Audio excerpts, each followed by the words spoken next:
Hi hello welcome back. ഇന്ന് വന്നിട്ടുള്ളത് ഒരു മുട്ടയും 5-6 കഷ്ണം ബ്രെഡും വെച്ചിട്ട് പെട്ടെന്ന് ചെയ്തെടുക്കാൻ പറ്റുന്ന എന്നാൽ നല്ല ടേസ്റ്റി ആയിട്ടുള്ള ഒരു ഈസി സ്നാക്സിൻ്റെ റെസിപ്പിയുമായിട്ടാണ്. അപ്പോൾ ഇതെങ്ങനെ റെഡിയാക്കി എടുക്കുന്നത് നോക്കാം. അതിനായിട്ട് വീഡിയോയിലേക്ക് പോകാം. അപ്പോൾ അതിനായിട്ട് ആദ്യം തന്നെ ഒരു ചെറിയ മിക്സിയുടെ ജാർ എടുത്തിട്ട് അതിലേക്ക് ഒരു കോഴിമുട്ട പൊട്ടിച്ചൊഴിച്ച് കൊടുക്കുന്നുണ്ട്.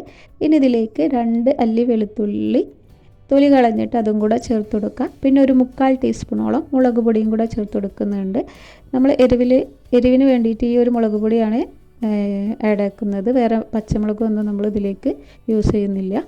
പിന്നെ ഇതിലേക്ക് ആവശ്യത്തിന് ഉപ്പും ഈ സമയത്ത് ചേർത്ത് കൊടുക്കുന്നുണ്ട്.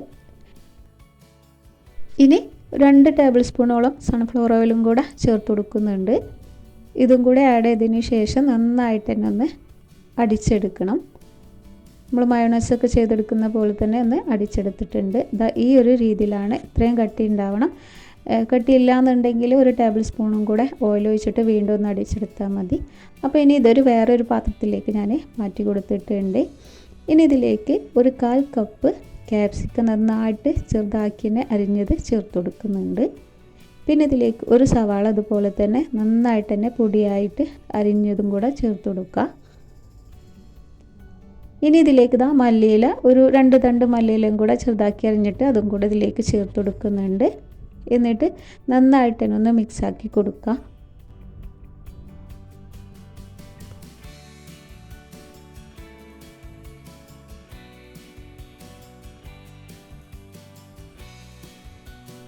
അപ്പോൾ അതെല്ലാം കൂടി ആദ്യം തന്നെ ഒന്ന് മിക്സാക്കി കൊടുത്തിട്ടുണ്ട്. ഇനി ഇതിലേക്ക് നമുക്ക് ബ്രെഡ് ചേർത്ത് കൊടുക്കാനുണ്ട്. അപ്പോൾ ഒരു 5-6 കഷ്ണം ബ്രെഡാണ് ഞാനിവിടെ ചേർത്ത് കൊടുത്തിട്ടുള്ളത്. ഇനി ഇതിലേക്ക് ബ്രെഡ് ഇതുപോലെ ചെറിയ ചെറിയ കഷ്ണങ്ങളാക്കിയിട്ട് ഒന്ന് പിച്ചിട്ട് കൊടുക്കുക. അതിനുശേഷം നന്നായിട്ട് തന്നെ ഒന്ന് കുഴച്ചെടുക്കണം. അപ്പോൾ ഞാനൊന്ന് കുഴച്ചെടുക്കുന്നുണ്ട്.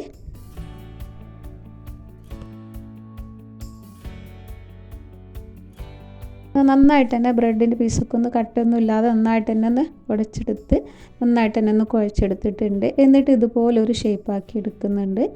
അപ്പോൾ നിങ്ങൾക്ക് ഇഷ്ടമുള്ള ഷേപ്പിലാക്കി എടുക്കുക. കട്ലറ്റിൻ്റെ ആ ഷേപ്പിലൊക്കെ ആക്കിയെടുക്കുക. ഞാനിപ്പോൾ ഇതുപോലെ ഒരു ഷേപ്പാണ് ആക്കിയെടുത്തിട്ടുള്ളത്. ഇനി ഇത് നമുക്ക് ബ്രെഡ് ക്രംസിലിട്ടിട്ട് നന്നായിട്ട് തന്നെ ഒന്ന് കോട്ട് ചെയ്തെടുക്കണം.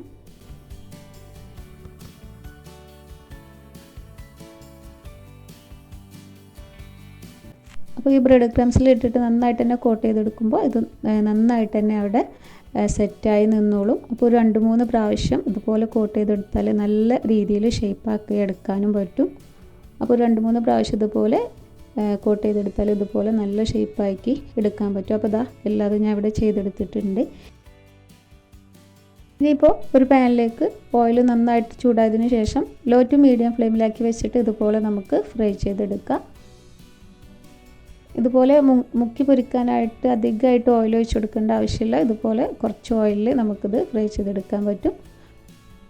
ഒരു ഭാഗം ചെറിയൊരു ഗോൾഡൻ കളറായി വന്നാൽ നമുക്കിതുപോലെ തിരിച്ചിട്ട് കൊടുക്കാം.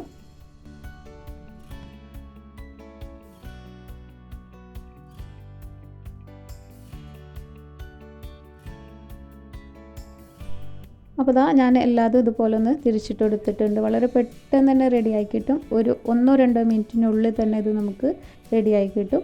അപ്പോൾ മറുഭാഗവും ഇതുപോലെ തന്നെ ഗോൾഡൻ കളറായി വന്നാൽ നമുക്കിത് ഓയിലിൽ നിന്ന് കോരി മാറ്റി വെക്കാം.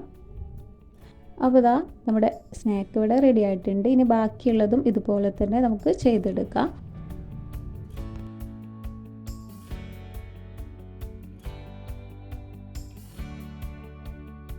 അപ്പോൾ ബാക്കിയുള്ളതും ഇതുപോലെ തന്നെ പെട്ടെന്ന് തന്നെ നമുക്ക് റെഡിയായി കിട്ടിയിട്ടുണ്ട്.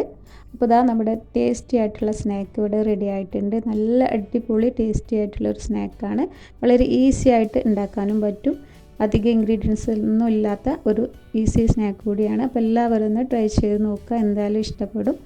അപ്പോൾ നിങ്ങൾക്കൊരു വീഡിയോ ഇഷ്ടപ്പെട്ടാൽ ലൈക്ക് ചെയ്യാനും ഷെയർ ചെയ്യാനും മറക്കരുത്. ചാനൽ സബ്സ്ക്രൈബ് ചെയ്യാത്തവരുണ്ടെങ്കിൽ സബ്സ്ക്രൈബ് ചെയ്ത് സപ്പോർട്ട് ചെയ്യാനും മറക്കരുത്. താങ്ക്